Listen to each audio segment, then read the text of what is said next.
Thank you for joining us for this episode of Comply on the Fly with M3 and Karen B. Comply on the Fly is your trusted weekly resource for reliable insight and quick answers on common employee benefits compliance questions. Please note, this podcast and the contents herein do not constitute legal advice. Seek the advice of counsel for any employee benefits compliance-related guidance or strategy. Hello, everyone. I'm Karen B. And the Comply on the Fly question of the week is, when can an employee make a change to a dependent care election? Great question, and one that we get from time to time. I do think in order to best answer, it is important to understand dependent care. Section 129 of the Internal Revenue Code allows for dependent care assistance programs, or what we refer to as DCAPs. Under Section 129, a dependent care assistance program is defined as a separate written plan of an employer for the exclusive benefit of its employees to provide such employees with dependent care assistance. The benefit of this program is that taxpayers, your employees, can exclude up to $5,000 from gross income for amounts paid or incurred by the employer for dependent care assistance pursuant to a DCAP. We did have a nice increase in that maximum amount during COVID, but we are now back to the lower amount of $5,000.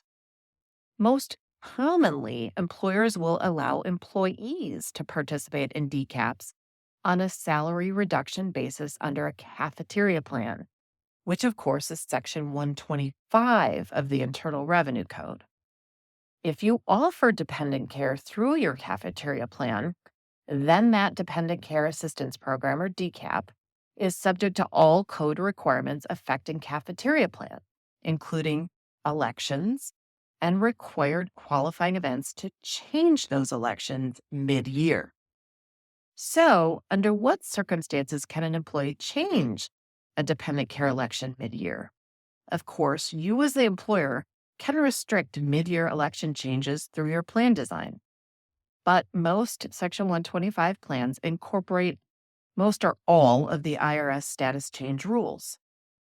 The IRS rules allow a participant to change an election under a dependent care assistance program if any of the following occur: a change in status.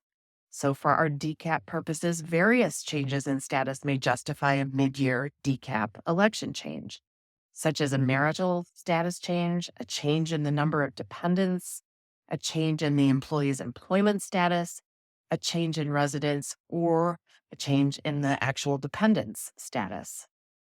Also, change in cost and coverage. Under these rules, certain changes in cost and coverage of the DCAP will justify a mid-year change in that election. When there is a change in the cost of a dependent care provider, or when a participant changes dependent care providers, a plan usually can permit a mid-year election change. And of course, then, FMLA. Employees who take FMLA leave are entitled to revoke elections of non-health benefits, such as the dependent care assistance program, to the same extent as employees taking non-FMLA leave. Of course, any change to an election must meet the requirements of the consistency rule. This means that an election change must correspond to the reason the election is changing.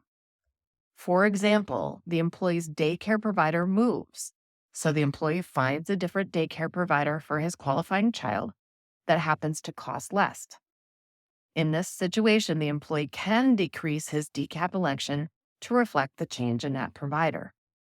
Or maybe there is an employment status change, such that the employee or spouse has a work schedule change that would change the hours of the child care required, and therefore the amount of dependent care expense.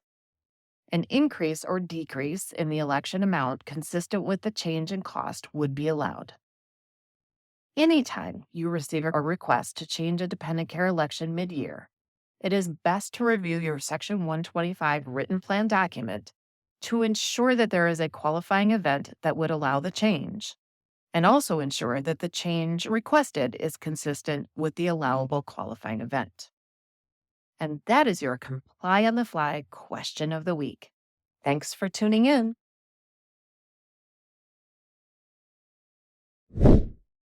What's on your mind? If you have a pressing compliance question, send it to askkarenb@m3ins.com. We'll do our best to cover it in an upcoming episode. You can now follow and subscribe to Comply on the Fly on Spotify, iTunes, and Google Podcasts. Make sure to tune in next week and encourage others to join us.